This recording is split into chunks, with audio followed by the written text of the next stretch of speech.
வணக்கம். ஜூலை 29ஆம் தேதி இன்னைக்கான 2வது பதிவு. பங்குச்சந்தையில் நடந்த சில விஷயங்களை விரைவாக பார்க்கலாம். முக்கியமான தகவல், நான் செபி ரெஜிஸ்டர்ட் அட்வைசர் கிடையாது. நம்ம சேனல்ல இருந்து எப்போதுமே ஸ்டாக் ரெக்கமெண்டேஷன்ஸ் கிடையாது. யூடியூப் சேனல் மட்டும் இல்லைங்க, மற்ற சோஷியல் மீடியா பிளாட்ஃபார்மான இன்ஸ்டாகிராம், வாட்ஸ்அப், டெலிகிராம்ல இருந்து கூட நாம ஸ்டாக் ரெக்கமெண்டேஷன்ஸ் வழங்குவதில்லை. மேலும் பணத்தை வாங்கிட்டு எந்த சேவையும் வழங்குவது இல்லை. பல போலியான குரூப் இயங்கிட்டு இருக்கு. தயவு செய்து ஜாகிரதையாக இருங்க.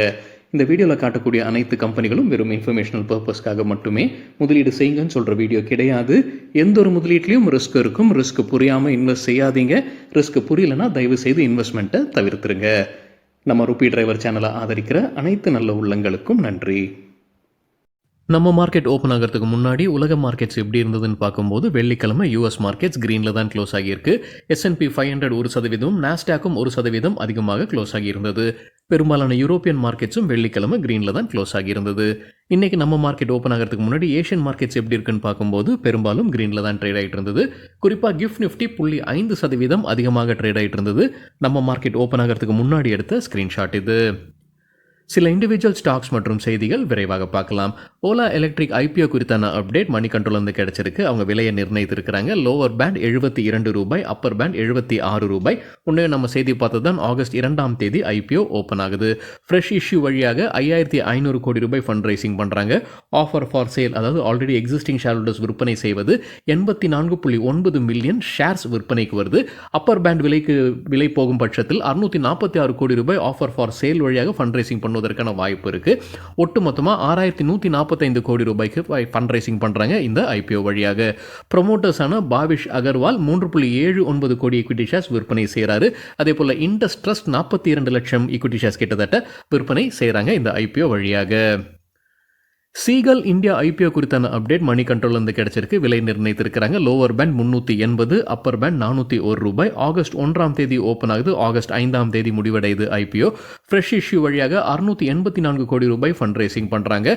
ஆஃபர் ஃபார் சேல் வழியாக 1.4 கோடி ஈக்விட்டி ஷேர்ஸ் விற்பனைக்கு வருது.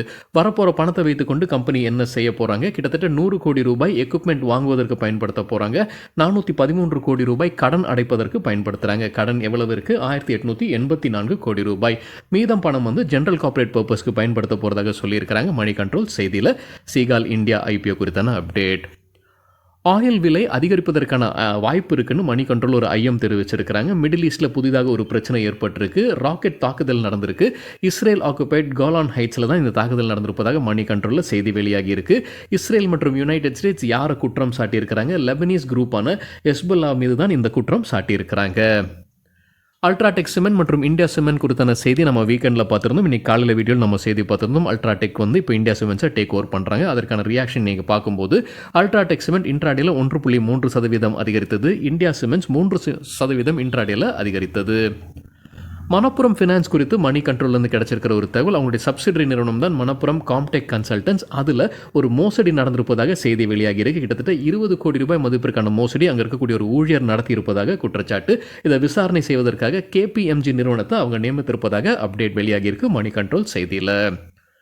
டாக்டர் ரெட்டிஸ் தரப்புல ஒரு அப்டேட் இருக்கு. யூரோப்பியன் மெடிசின்ஸ் ஏஜென்சி கிட்ட இருந்து ஒரு அனுமதி கிடைச்சிருக்கு. ஒரு மருந்து யூரோப்பியன் மார்க்கெட்ஸை கொண்டு வருவதற்கு. ஹைதராபாத்ல இருந்து உற்பத்தி செய்யக்கூடிய இந்த மருந்து ரியூமட்டாய்டு ஆர்த்ரைட்டிஸ் சிகிச்சைக்கு பயன்படுத்தக்கூடிய மருந்து. ரைட்ஸ் கம்பெனி இன்னைக்கு நல்லா பர்ஃபார்ம் பண்ணியிருக்காங்க. இன்ட்ராடேல 12% அதிகரிச்சிருக்கு. கம்பெனி தரப்புல ஒரு அப்டேட்டும் இருக்கு. ஜூலை 31ஆம் தேதி போனஸ் குறித்து முடிவெடுக்க போறாங்க. ஸ்பைஸ்ஜெட் இன்னைக்கு இன்ட்ராடேல நல்லா பர்ஃபார்ம் பண்ணியிருக்காங்க. 6% அதிகரிச்சிருக்கு. கம்பெனி தரப்புல ஒரு அப்டேட் வெளியிட்டிருக்கிறாங்க. சுப்ரீம் கோர்ட்டில் ஒரு தீர்ப்பு கம்பெனிக்கு சாதகமாக வந்திருப்பதாக சொல்லியிருக்கிறாங்க.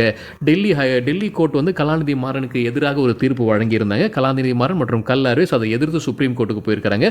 சுப்ரீம் கோர்ட் அதை தள்ளுபடி செய்திருக்கிறாங்க. இது ஸ்பைஸ்ஜெட்டுக்கு சாதகமான தீர்ப்புன்னு சொல்லியிருக்கிறாங்க. முன்னவே டெல்லி ஹைகோர்ட்டில் கலாநிதி மாறனுக்கு ஆதரவாக ஒரு தீர்ப்பு வந்தது. அதை எதிர்த்து ஸ்பைஸ்ஜெட் வேறொரு கோர்ட்டுக்கு போகிறாங்க. அங்கே ஸ்பைஸ்ஜெட்டுக்கு ஆதரவாக வருது. அதுக்கப்புறம் சுப்ரீம் கோர்ட்டுக்கு போயிருக்கு. சுப்ரீம் கோர்ட் அதை தள்ளுபடி செய்திருக்காங்க. இது கிட்டத்தட்ட ₹300 கோடி மதிப்பிற்கான வழக்கு. இந்த தீர்ப்பு வெளியானதற்கு பிறகு ஸ்பைஸ்ஜெட் இன்னொரு அப்டேட் என்ன கொடுத்திருக்காங்கன்னா, ஏற்கனவே 430 சில்லற கோடி அவங்க ஏற்கனவே கலாநிதி மாறன் கொடுத்திருக்காங்க. அதை திரும்ப பெறுவதற்கான வழக்கு தொடரப்படும்னு அப்டேட் கொடுத்திருக்காங்க. Sun ஃபார்மாக்கு Religare broking by rating கொடுத்துருக்காங்க. எதிர்பார்க்குற டார்கெட் ₹1910. கடைசியாக ட்ரேட் ஆனது 1704. கொடுத்துருக்கிற கால அளவு அடுத்த 1-2 மாதங்கள். தற்போதைய லெவலில் இருந்து 12% அதிகரிப்பதற்கான வாய்ப்பு இருக்குன்னு கருதுறாங்க ரெலிகார் புரோக்கிங். JSW எனர்ஜி தரப்புல ஒரு அப்டேட் இருக்குது. அவங்களுடைய சப்சிடி நிறுவனமான JSW நியூ எனர்ஜிக்கு ஒரு ஹைப்ரிட் பவர் ப்ராஜெக்ட் கிடச்சிருக்கு குஜராத்தில். குஜராத் உர்ஜா விகாஸ் நிகம் லிமிடெட் கிட்ட இருந்து. அதானி கிரீன் எனர்ஜிக்கு ஜெஃப்ரீஸ் பை ரேட்டிங் கொடுத்துருக்காங்க. எதிர்பார்க்குற டார்கெட் $2130. வெள்ளிக்கிழமை க்ளோஸ்ல இருந்து ஒப்பிட்டு பார்க்கும்போது 18% அதிகரிப்பதற்கான வாய்ப்பு இருக்குது. தங்கமயில் ஜுவல்லரி குறித்து CNBC TV 18லேருந்து கிடைத்த ஒரு தகவல், நிதியாண்டு 2025 அவங்களுடைய ரெவென்யூ 27% வளர வேண்டும்ன்ற இலக்கு வைத்திருக்கிறாங்க. ஜென்சால் இன்ஜினியரிங் இன்னைக்கு இன்ட்ராடேல நல்லா பர்ஃபார்ம் பண்ணியிருக்கிறாங்க. 4% அதிகரிச்சிருக்கு. கம்பெனி தரப்பு ஒரு அப்டேட் இருக்குது. குஜராத்தில் அவங்களுக்கு ஒரு ப்ராஜெக்ட் கிடச்சிருக்கு. அதோடைய மதிப்பு $463 கோடி. சோலார் பிளான்ட்டுக்கான ஆர்டர் இது. BHEL குறித்து இன்னைக்கு காலையில் வீடியோ இல்லை வீக்கெண்டில் ஒரு செய்தி நம்ம பார்த்துருந்தோங்க. தாமோதர் வேலி கார்பரேஷன் கிட்ட ஒரு ஆர்டர் கிடச்சிருக்கின்றது. இன்றைக்கி 3% அதிகரிச்சிருக்கு. அதற்கு முக்கிய காரணம் பிஸ்னஸ் ஸ்டாண்டர்டில் சொல்லியிருப்பது இந்த ஆர்டர் தான் சொல்லியிருக்கிறாங்க. BHEL இன்னைக்கு இன்ட்ராடேல 3% அதிகரித்தது. லார்சன் அண்ட் டியூப்ரோ தரப்புல ஒரு அப்டேட் இருக்குது. கம்பெனிக்கு க்ளீன் எனர்ஜி டிரான்சிஷன் பிஸ்னஸில் ஒரு லார்ஜ் ஆர்டர் கிடச்சிருக்குன்னு சொல்லியிருக்காங்க. என்ன தொகைக்குன்னு சொல்லலை. கம்பெனி லார்ஜ் ஆர்டர்னு சொன்னாங்கன்னா அதோடைய மதிப்பு 2500 5000 கோடி இடையே இருக்கலாம். ரெமீடியம் லைஃப் கார் இன்னைக்கு இன்ட்ராடேல நல்லா பர்ஃபார்ம் பண்ணியிருக்காங்க. கம்பெனி தரப்புல ஒரு அப்டேட் இருக்குது. அவங்க ஏஞ்சல் பார்ட்னர்ஸ் UK நிறுவனத்துடன் ஒரு ஒப்பந்தத்தில் வராங்க. எதற்காக இந்த ஒப்பந்தம்? லித்தியம் கார்பனேட் உற்பத்தி இந்தியாவில் செய்வதற்கான டெக்னாலஜி அவங்க கிட்ட இருந்து வாங்குறாங்க. அது மட்டும் இல்லாமல் ஒரு ஆர்டரும் கிடச்சிருக்கு. அவங்களுக்கு லித்தியம் கார்பனேட் சப்ளை செய்யக்கூடிய ஆர்டரும் கிடச்சிருக்கு. யார்கிட்ட இருந்து? Alpha chemicals and solvents limited Turkey கிட்ட இருந்து. அதோடைய மதிப்பு $20 மில்லியன். இன்னைக்கு இன்ட்ராடேல 11% அதிகரித்தது கம்பெனியுடைய ஷேர் பிரைஸ். சில ஸ்டாக் ரெக்கமெண்டேஷன் சில புரோக்கிங் கம்பெனிஸ் கொடுத்துருக்காங்க. தகவல் நமக்கு கிடைத்தது எக்கனாமிக் டைம்ஸ்லேருந்து. பொலான்சா போர்ட்ஃபோலியோட ரெக்கமெண்டேஷன்ஸில் பெரமல் என்டர்பிரைசஸ்க்கு buy rating target 1100, stop loss 932. Divi's லேபரேட்டரிஸ்க்கு buy rating target 5300, stop loss 4550. LKP செக்யூரிட்டிஸுடைய பரிந்துரைகளில் IDBI பேங்குக்கு buy rating target 116, stop loss 93.2. Oberoi ரியாலிட்டிக்கு பை ரேட்டிங் எதிர்பார்க்குற டார்கெட் $1900, ஸ்டாப் லாஸ் 1669. ரிசல்ட் அறிவித்த சில கம்பெனிகள் இன்றைக்கி எப்படி பர்ஃபார்ம் பண்ணியிருக்கிறாங்க? நம்ம காலையில் 10:30 மணி அளவில் எடுக்கப்பட்ட டேட்டா இது. ICICI பேங்க் 3% அதிகரித்தது இன்ட்ராடேல. இண்டஸ்இண்ட் பேங்க் 2% அதிகரித்தது. IDFC ஃபர்ஸ்ட் பேங்க் 3% விழுந்திருந்தது ரெட்டில். ஆனால் இந்த வீடியோ சேர நேரத்தில் க்ரீனில் ட்ரேட் ஆகிட்டு இருக்கு. பந்தன் பேங்க் கலக்கி இருக்கிறாங்க, 11% அதிகரிச்சிருக்கு. பஞ்சாப் நேஷனல் பேங்க்கும் நல்லா பர்ஃபார்ம் பண்ணியிருக்கிறாங்க, 6% அதிகரித்தது. REC வாலட்டைலாக இருந்திருக்கு, 2% நெகட்டிவ், பிறகு 2% பாசிட்டிவ். NTPC 3% அதிகரித்தது இன்ட்ராடேல. அந்த வீடியோ சேர தருணத்தில் ரெட்டில் ட்ரேட் ஆகிட்டு இருக்கு. பவர் கிரிட் கார்பரேஷன் 2% விழுந்தது.